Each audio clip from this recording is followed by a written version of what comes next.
खालिस्तान तहरीक और अमृतपाल सिंह। 20वीं सदी के वस्त में जब तहरीक पाकिस्तान जोरों पर थी, चंद सिखों ने एक अलहदा सिख रियासत खालिस्तान का मुतालबा किया। सिखों की बदकिस्मती थी कि इस वक्त अक्सर लोगों ने इस तहरीक की हमायत ना की। बहरहाल हिंदुस्तान की तकसीम के फौरन बाद बाज़ सिखों को इस बात का अंदाज़ा हो गया कि उन्होंने भारत में रहकर गलती की है।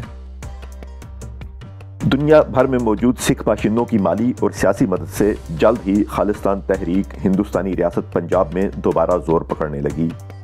1970 और 1980 की दहाइयों में ये तहरीक जोरों पर थी।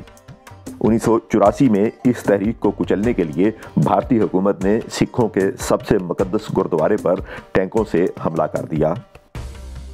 इस हमले को ऑपरेशन ब्लू स्टार का नाम दिया जाता है। इस हमले में सिख रहनुमा जरनैल सिंह भिंडरांवाले और इसके साथियों को बेदर्दी से मार दिया गया।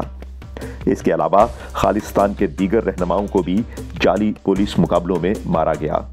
भारतीय हुकूमत के मजालिम की वजह से दुनिया भर के सिखों के दिलों में भिंडरांवाला बस कर रह गया। सिखों के गम गुस्सा का अंदाज़ा इस बात से लगाया जा सकता है कि भारतीय वज़ीर आज़म इंदिरा गांधी को, जिसने ऑपरेशन ब्लू स्टार का हुक्म दिया था, इसके अपने सिख मुहाफ़िज़ों ने गोलियां मारकर हलाक कर डाला। इसके बाद एक तवील अरसे तक भारतीय फ़ौज खालिस्तान तहरीक को दबाने में कामयाब रही।